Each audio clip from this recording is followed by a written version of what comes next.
Everyone guys, जय माता दी। Guys, अगर आप बैंकिंग सेक्टर किसी भी एग्जाम की तैयारी कर रहे हैं, आईबीपीएस, एसबीआई या आरआरबी या आरबीआई, किसी भी एग्जाम की तैयारी कर रहे हैं, तो ये क्लास आपकी बहुत ही हेल्पफुल होने वाली गाइस। तो जैसे कि ये देखिए, जो आपके बैंकिंग में जो रीजनिंग आती है, ठीक है, तो उसी का ये चैप्टर है, टॉपिक है इनइक्वालिटी, ठीक है। तो इनइक्वालिटी को हम क्या बोलते हैं? असमानता कहते हैं, ठीक है। इनइक्वालिटी को क्या बोलते हैं? असमानता बोलते हैं, ठीक है। तो ये देखिए, जो क्वेश्चन है, कथन लिखा हुआ है, कथन को हम क्या बोलते हैं? स्टेटमेंट बोलते हैं, ठीक है। ये देखिए, निष्कर्ष लिखा हुआ है, निष्कर्ष को हम क्या बोलते हैं? कंक्लूजन बोलते हैं, ठीक है। तो निष्कर्ष, ये देखिए, फर्स्ट सेकेंड थर्ड जितने भी पूछे आएंगे निष्कर्ष पे, उतने को हम देखेंगे कथन पे, ठीक है। तो सबसे पहले क्या करते हैं, जैसे कि गाइस इसमें कॉमा लगा हुआ है, इनइक्वालिटी क्वेश्चन में ये जैसे कॉमा लगा होता है, तो हम किस तरीके से करते हैं? अगर ये कॉमा ना लगा होता तो हम निष्कर्ष से डायरेक्ट कर सकते थे, लेकिन इसमें लगा है कॉमा, ठीक है। तो किस तरीके से करते हैं? सबसे पहले हम इस तरीके से पार्ट बनाते हैं, ठीक है। तो कॉमा की इस तरफ जितने लेटर साइन है, ठीक है, तो इस तरह मैंने फर्स्ट पार्ट बनाया, इसी तरीके से कॉमा के इधर हम ये देखिए सेकेंड पार्ट बना देंगे। अगर इसी तरीके से इसके आगे भी और कॉमा लगा होके और लेटर साइन लगे होते, लिखे होते, तो हम और पार्ट फर्स्ट सेकेंड थर्ड इसी तरीके से फोर्थ बनाते हुए चलते हैं, ठीक है। बट आपका ये देखिए, कॉमा के इधर फिर इसके आगे कहीं न लेटर न कॉमा के आगे कुछ नहीं लिखा हुआ है, तो इसमें कितने पार्ट बने? फर्स्ट पार्ट, सेकेंड पार्ट, तो 2 पार्ट बने, ठीक है। अब मुझे किस तरीके से इनइक्वालिटी क्वेश्चन को सॉल्व करने होते हैं गाइस, मैं बहुत ही आपको बेसिक कॉन्सेप्ट समझाने वाली हूँ, जिससे आप किसी भी इजी से डिफिकल्ट क्वेश्चन को क्यों ना आ जाए, आप इस क्वेश्चन को आसानी से सॉल्व कर सकते हैं, ठीक है, और कम टाइम में भी सॉल्व कर सकते हैं। मैं बता दूंगी ये गाइस, जो बैंकिंग में ये जो इनइक्वालिटी के क्वेश्चन आते हैं, 5 मार्क्स से जरूर पूछे जाते हैं, ठीक है। तो आपके 5 में 5 मार्क्स जरूर आएंगे, अगर जिस तरीके से मैं आपको कॉन्सेप्ट से समझाने वाली हूँ, अगर आप उसी कॉन्सेप्ट से करेंगे तो आपके जरूर 5 में 5 मार्क्स आप जरूर ला पाएंगे, ठीक है। तो गाइस, मैं बता दूं, ये आपका प्रीवियस ईयर का क्वेश्चन है, ये आपके प्रीवियस ईयर पेपर पे ये क्वेश्चन पूछा गया है, तो बहुत ही अच्छे से देखिएगा, समझिएगा, आपको जरूर समझ में आ जाएगा, ठीक है। तो देखिए, जैसे कि हमारा सबसे पहले मैंने फर्स्ट और सेकेंड पार्ट बनाया, ठीक है, फिर इसके बाद निष्कर्ष हम फर्स्ट को देखेंगे। तो सबसे पहले निष्कर्ष फर्स्ट को देखेंगे, क्या लिखा हुआ है? x लेस q, ये जो हमारा साइन लगा होता है, ये हमारा लेस का साइन होता है, ठीक है। तो x लेस q, मतलब इसका मतलब क्या होता है कि जैसे कि इसमें लेस लगा हुआ था, जैसे कि फर्स्ट पे लिखा हुआ है x लेस q, तो x लेस q का मतलब क्या है कि जो x से q बड़ा है, ठीक है, x क्योंकि छोटा हो गया, इसमें लेस लगा हुआ है, तो इसके q की तरफ साइन लगा हुआ है, तो x से q बड़ा है, ठीक है, q को बड़ा दिखाया गया इसमें, ठीक है। तो क्या हो गया? x लेस q, ठीक है, इस तरीके से। फिर देखिए, आप जैसे फर्स्ट पे ये लिखा हुआ, तो अब मुझे क्या, जो लेटर हमारे निष्कर्ष पे लिखे होते हैं उनको हम कथन पे देखते हैं, ठीक है। तो किस तरीके से देखते हैं? जैसे कि x लिखा हुआ है, तो आपने देखिए स्टेटमेंट पे देखेंगे कथन, ये देखिए x कहाँ पे लिखा हुआ है कथन पे, स्टेटमेंट पे, ये देखिए ये x मुझे यहाँ पे मिला। अब मुझे देखना है क्या बचा हुआ है, तो फर्स्ट पे हमारा q बचा हुआ है, तो अब हम q को देखेंगे कहाँ है, तो x ये मिला, अब मुझे q यहाँ पे मिला, ये देखिए हमारा q लिखा हुआ है। अगर q के ही इसी पार्ट में अगर x मिल जाता तो यहीं से हम देख लेते, डायरेक्ट सॉल्व कर सकते थे, बट आपका फर्स्ट पार्ट में कहीं भी x नहीं लिखा हुआ है, फर्स्ट पार्ट में, सेकेंड पे x लिखा हुआ है, ठीक है। तो इस तरीके से मैंने x को वहां देखा और q यहाँ नहीं लिखा हुआ, तो q को यहाँ किया, तो हमारे ये देखिए फर्स्ट सेकेंड पार्ट में कुछ इस तरीके से हमारे x और q मिल गए, ठीक है।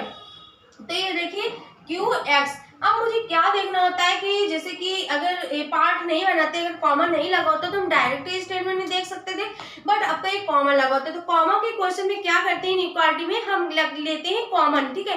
कॉमन कैसे लेते हैं? जैसे कि कॉमा ये लगा हुआ है, फर्स्ट पार्ट ये रहा, सेकेंड पार्ट ये रहा, ठीक है।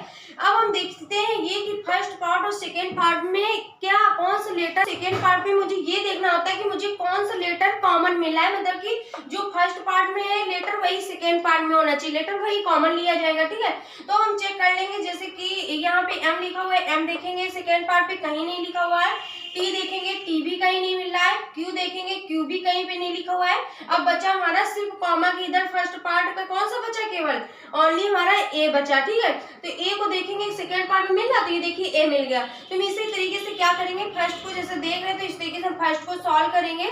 तो जैसे कि अब हम क्या कॉमन ले लेंगे, a जैसे मैंने कॉमन लिया, ठीक है, तो a इस तरीके से मैंने कॉमन लिया, फिर इस तरीके से a को मैंने कॉमन ले लिया। अब मुझे क्या करना होता है, जो हमारे निष्कर्ष पे ये जो लेटर लिखे होते हैं इनको मुझे लिखना होता है। तो जैसे x लिखा हो तो सबसे पहले हम x की ओर जाएंगे, तो जैसे कि a मैंने जो कॉमन लिया है तो सबसे पहले हम एक्स की ओर जाएंगे, तो क्या करेंगे ए ग्रेटर एक्स, बस सेम ऐसे ही लिख देंगे जो लिखा हुआ है, ठीक है, इस तरीके से ए ग्रेटर एक्स लिख देंगे, ठीक, ए ग्रेटर एक्स। अब मुझे एक्स तक तो हमने लिख लिया, एक्स में मुझे मिल गया।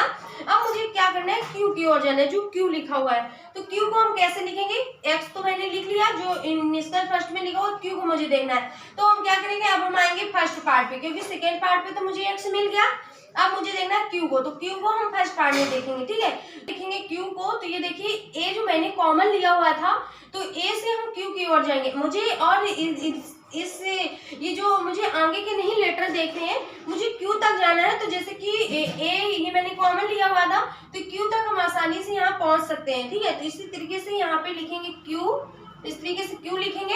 फिर देखिए ये जो क्यू मैंने ए की तरफ साइन लगा हुआ है, ठीक है, तो क्यू लेस इक्वल ए लिखा हुआ है, तो ये जो साइन है ये ए की तरफ, क्यू लेस इक्वल ए और ये ग्रेटर एक्स, ठीक है। इस तरीके से हम क्यू से एक्स तक के लिए इस तरीके से देखेंगे, ठीक है।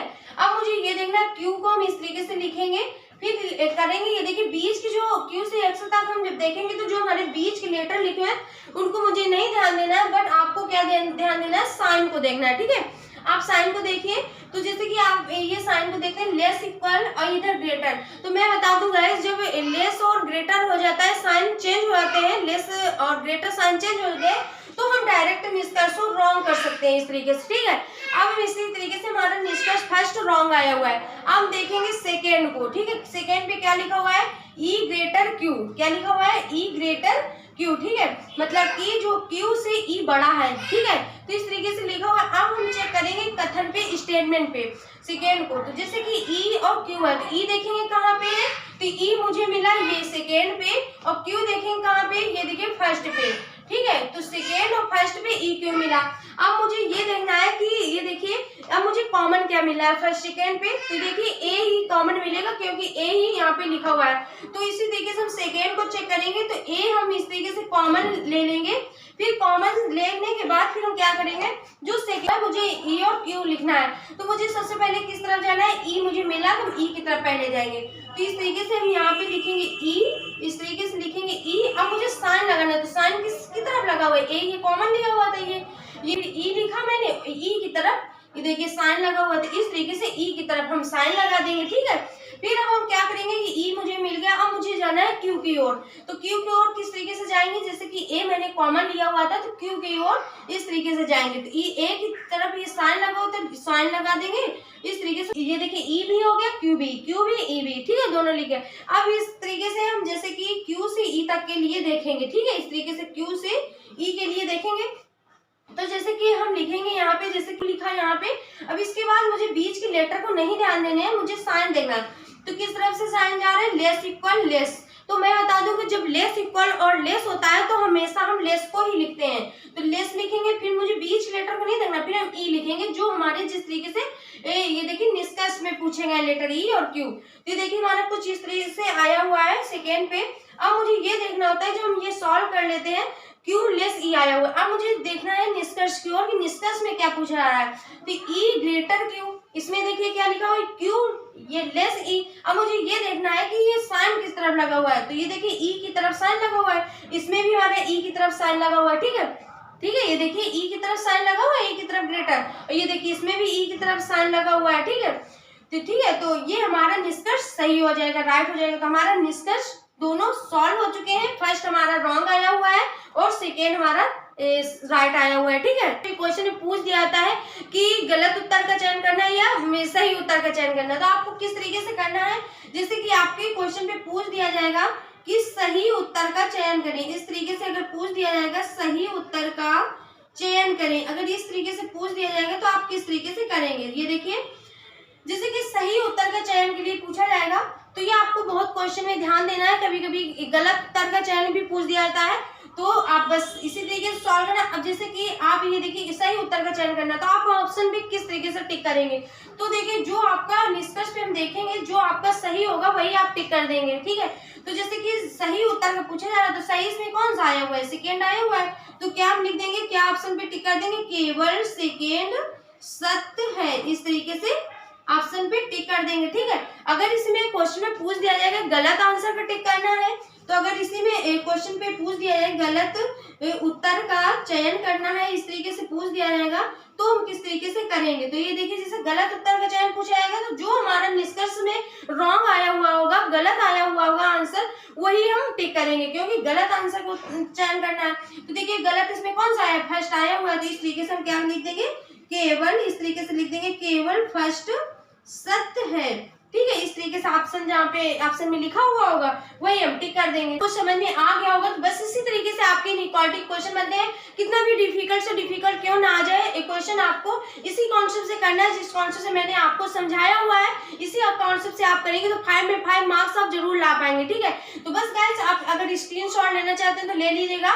ठीक है, बस गाइस आपको क्या करना होगा कि बस ज्यादा से ज्यादा प्रैक्टिस करनी होगी। ठीक है, तभी आपसे बहुत जल्दी कम टाइम में आपसे क्वेश्चन बनने लगेंगे और एग्जाम टाइम आप बहुत जल्दी से कम टाइम में आप क्वेश्चन को सॉल्व करेंगे, क्योंकि और भी तो क्वेश्चन होते हैं तो उनको भी अटेम्प्ट करने होते हैं।